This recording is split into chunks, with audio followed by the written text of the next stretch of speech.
What's up, everybody? I'm Phil Perry. Welcome in to the Next Pats podcast. We have an alternative Patriots team building approach to dig into today, courtesy of Mike Tannenbaum, longtime NFL executive, co-founder of the 33rd team. We had Joe Banner on a few weeks ago.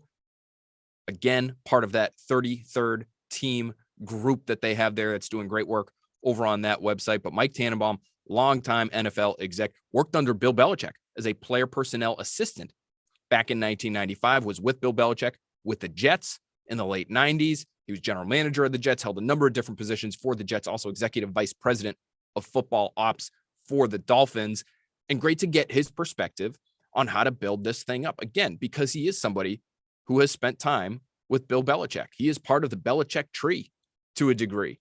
And to hear him discuss how the team could potentially attack its offseason approach, I find to be really, really fascinating, especially since it doesn't necessarily jive with some of the things that I think a lot of us would like to see the Patriots do. So you want to see the Patriots go get a true number one on the outside? You want to see them load up on offense to help Mac Jones? Not sure you're going to love this conversation. You want to see the Patriots keep J.C. Jackson, no matter the cost, because he's that good, because he turns the ball over. You are going to like this conversation. Maybe you're going to love parts, you're going to hate parts. I don't know, but it is an outside, fresh perspective for us. And again, a very valuable one because of the background that Mike Tannenbaum has. So let's get into that conversation right now. Without further ado, Mike Tannenbaum, the 33rd team. You see his work on ESPN. He's from Needham. He went to UMass. He's a local guy. And we're happy to have him with us on Next Pats.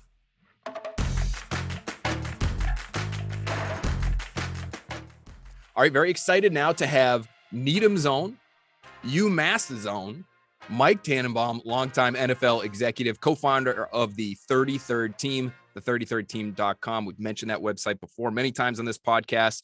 Mike, thanks so much for being with us. Great to be with you, Phil. How you doing?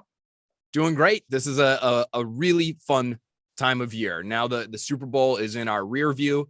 It's fresh in our rear view, and we can look ahead to all the team building aspects that we love to look into, all these team building topics that we love digging into with people like you, Mike. And I should ask you right off the bat, with the Super Bowl come and gone just about 48 hours ago or so, what was your biggest takeaway as someone who has sat in the seats that you have sat in terms of looking at those two teams that made it to that final game and projecting out and looking ahead?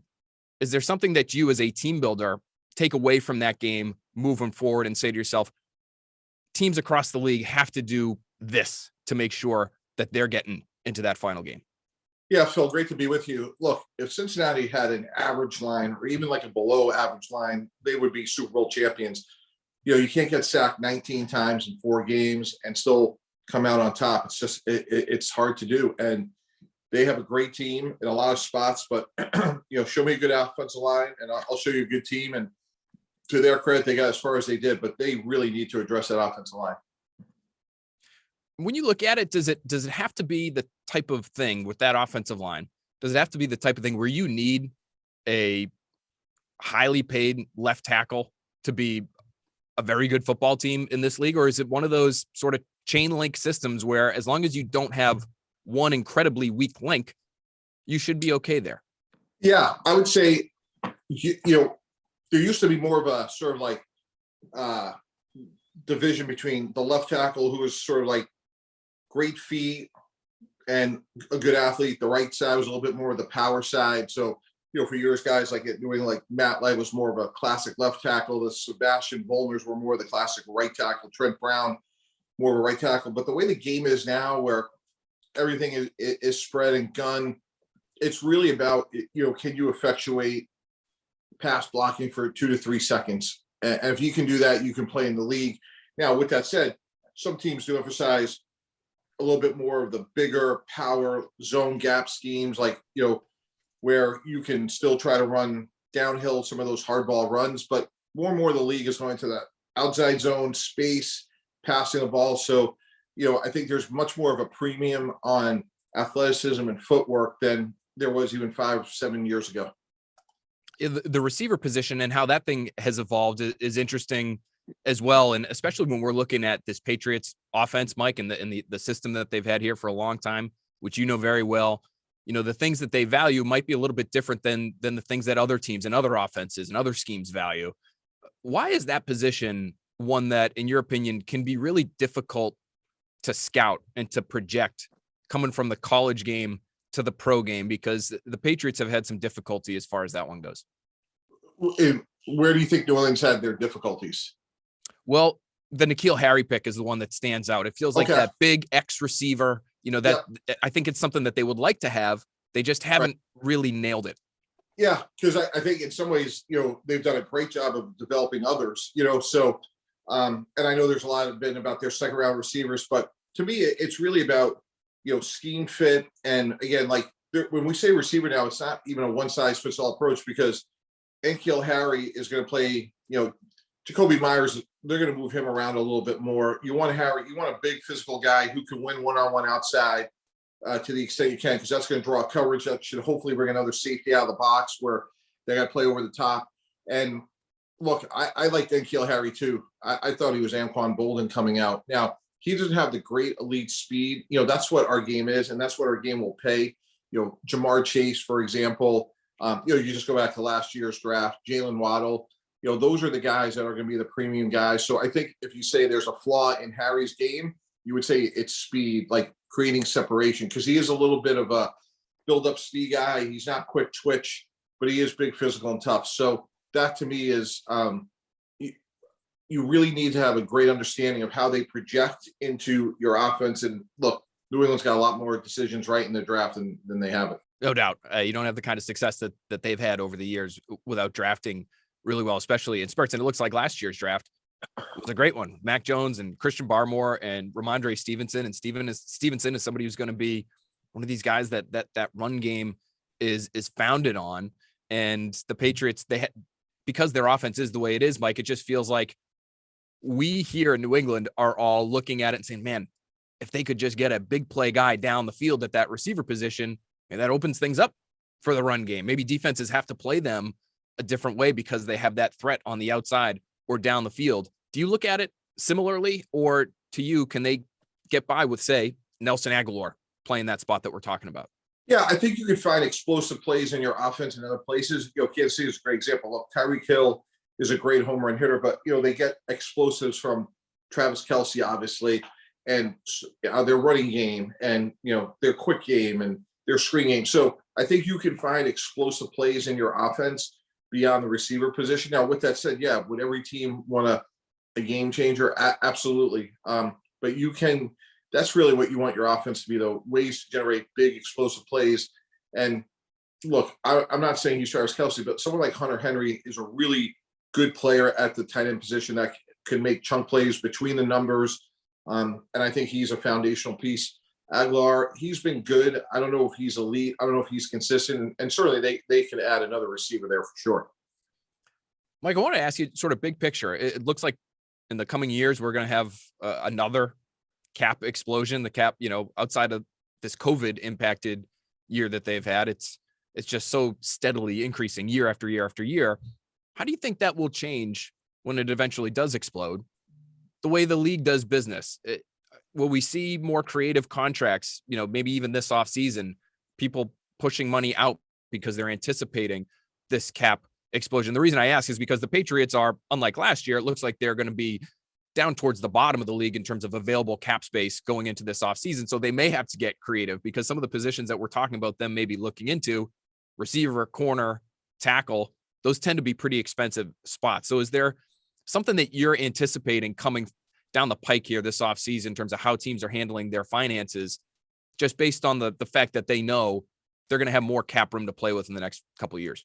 So here's what I would say about that. I think more of the money is going to go to fewer of the players. And what I mean by that, we could just go to Joe Burrow, Aaron Rodgers, any of these A-play. Patrick Mahomes could walk in tomorrow and say, hey, guess what? We did my contract 18 months ago. I want to raise. What are they going to say? No. So those elite players, we're hearing, hey, is Aaron Donald going to retire? No. If Aaron Donald wants a big raise, they're going to give it to him. So I think while the increase in the cap is somewhat predictable as we come out of the pandemic, the gambling revenues come online. But I think more fundamentally, I think this is a star-driven league. Look, nobody proved that more than the Rams did 48 hours ago. So while it will provide some relief, certainly initially, I think longer term, the macro trends to me is the A players will certainly benefit more than anybody else. And the quarterback market, I guess, could then get a little bit out of control if it's not already. How do you view that, Mike, as it stands right now with that position? Because it does feel like the numbers are getting so astronomically high that it might make it difficult for teams to build around good quarterbacks the way they want to. Do you think that it's gonna plateau at some point? Is everybody just gonna be basing everything off this Mahomes deal, and nobody's gonna exceed what Patrick Mahomes got? How do you view that spot moving forward in the NFL? Yeah, I think it's a great problem to have. If you have a Mahomes or a Rodgers or Tom Brady when you want to market rate deals, like it's a great problem to have. I think more fundamentally, you have to say, what can we win without? Is it a second receiver? Is it the guard, the safety, a third linebacker? Those are to me the value choices you have to make. And to me, like I've said this recently, like I would move on from T. Higgins if I was Cincinnati, if I had to get another meaningful piece on the offensive line. Now, because of their cap situation, they probably shouldn't have to do that. But the point being is you can't pay them all, and you got to figure out what positions you have to have. And in Cincy's case, you have to fix the offensive line. The last thing I want to ask you here, Mike, talking about you can't pay them all, but there are some positions that matter a little bit more than others. One of the most expensive positions in the league right now is corner. And the Patriots are facing a really interesting decision this offseason with J.C. Jackson, where do you sign him to a long-term deal? Do you franchise tag him and then try to sign him? Do you just let him walk the way they did with Malcolm Butler or Trey Flowers? What would you do if you were faced with this call? You got to keep him. He turns the ball over. You pay a premium for that. They obviously let Stephon Gilmore go. I think this guy he can play elite man-to-man. He has good feet, but more importantly, he has ball skills. And to me, that's, very important as you talk about who to pay and who not to pay. So you let one go, you keep this one. And then, again, you just keep drafting and developing. And Coach Belichick, he has a great eye for these down the line guys, going back to, the Malcolm Butlers of the world. I work with Coach at the Jets, and we saw like guys like Ray Mickens, who are small, undersized, third round picks. He did an incredible job of maximizing their value. So you don't pay them all, but J.C. Jackson to me is one that you do pay. Really interesting offseason ahead for the New England Patriots. Mike Tannenbaum, thanks so much for being with us here on Next Pats to discuss it a little bit. Thanks, Phil. Really appreciate it.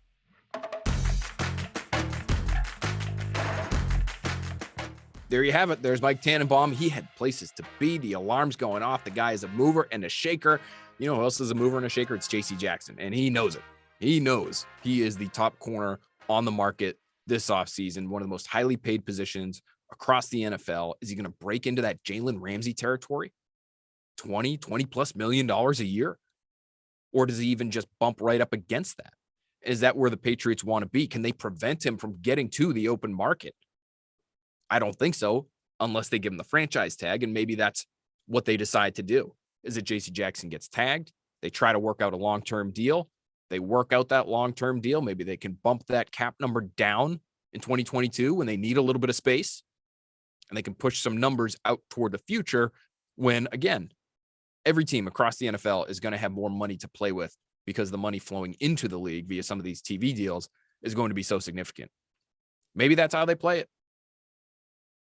I have been thinking that maybe they'll just let him walk. Maybe this is a Malcolm Butler situation all over again. Or maybe this is a tag and trade situation. We haven't seen one of those here in a long time, but the tag and trade scenarios that have played out in the NFL over the course of the last several years have proven to be pretty beneficial to the teams dealing away their tagged stars. You're talking at least a second round pick coming back. In some cases, you're talking about a first round pick. In multiple cases, you're talking about multiple picks coming back to the original team. So if you don't think you can keep a guy because he's going to be too expensive and you want to be able to pay other parts of your roster, the tag and trade route isn't necessarily a bad one to take, especially again this year because of the absolute dearth of cornerback talent available in free agency. Maybe the Patriots spot a cornerback, needy team or two or three. And they say, if we tag J.C. Jackson for just about $17 million, one of these other teams is going to be willing to take him off our hands and maybe send us a nice draft pick in return, whether it's for this year or next year. You just ramp up that whole compensatory pick process sometimes. We've seen that happen. They weren't going to pay Jamie Collins. They traded him. They only got a 3rd-round pick back. People said, well, you barely helped yourself at all in terms of the compensatory value that you would have gotten free agency. Well, yeah, but you get the pick a year earlier. You have to wait a full year before you get that comp pick.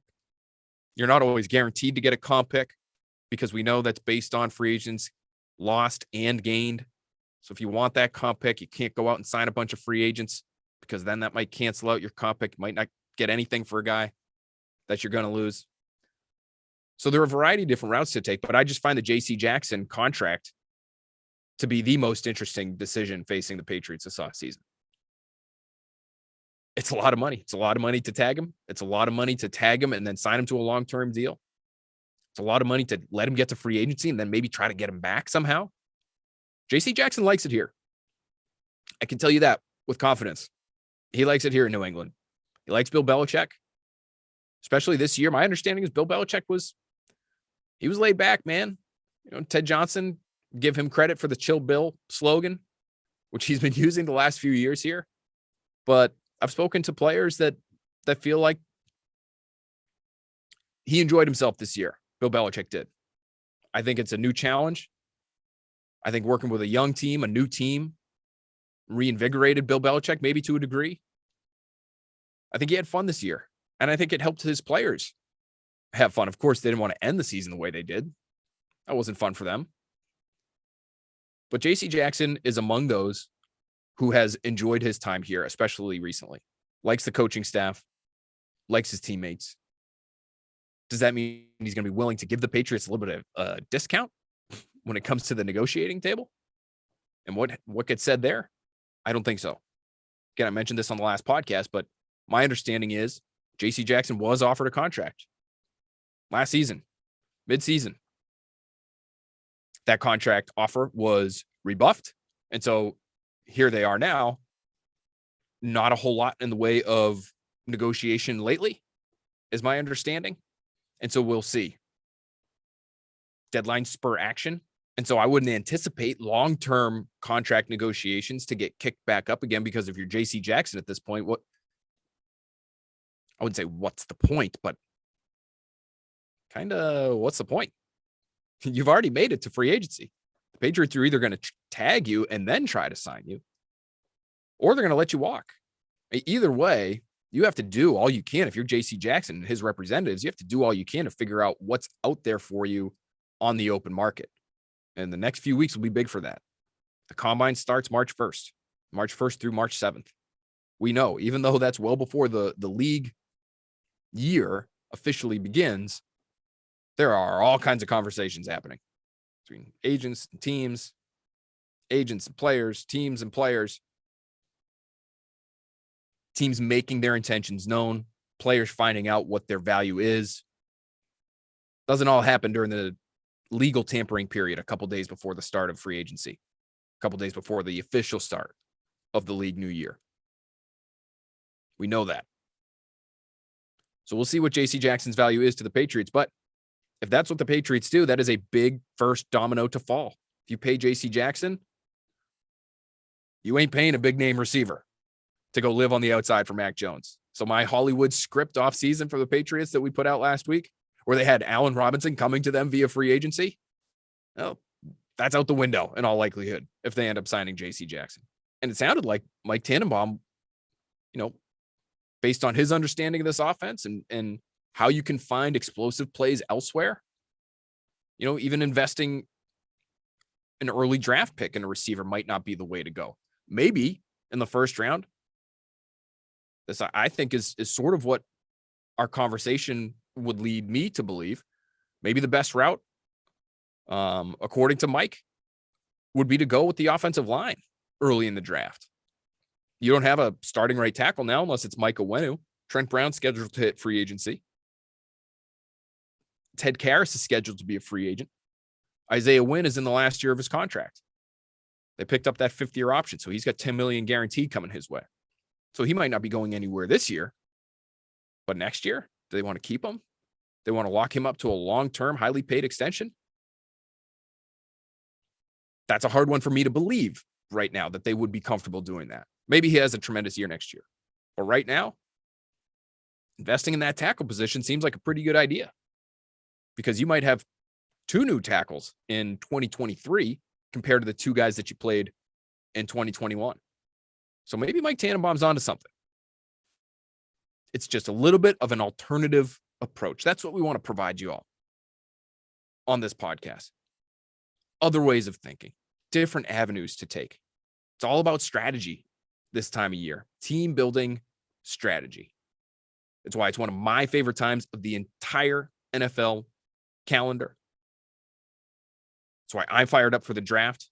Go back to our last Next Pats episode. You're going to get almost a full first round mock on the pod itself. You got to go to NBCSportsBoston.com to get the entire thing, all the write-ups on all the players, the reasoning for each and every pick. But we hit that mock draft hard. Got the Patriots taking a big-time playmaker on the outside, Treylon Burks. Not sure that's what Mike Tannenbaum would do, but that's okay. That's why we like having these conversations. Helps force us to think in some different ways. So really appreciate Mike coming on the podcast. Again, check out all the great work being done on the 33rdteam.com. You're going to see Mike Tannenbaum all over the place on ESPN. Hugely valuable voice, again, especially this time of year. So we're thrilled he was able to spend some time with us on Next Pats. Guys, we have plenty more interviews to throw your way. A lot of them we were able to collect during the Super Bowl week. During that build-up to the Super Bowl out in LA, we've got a former MVP lined up. We've got a 2-time Super Bowl champion with your New England Patriots lined up.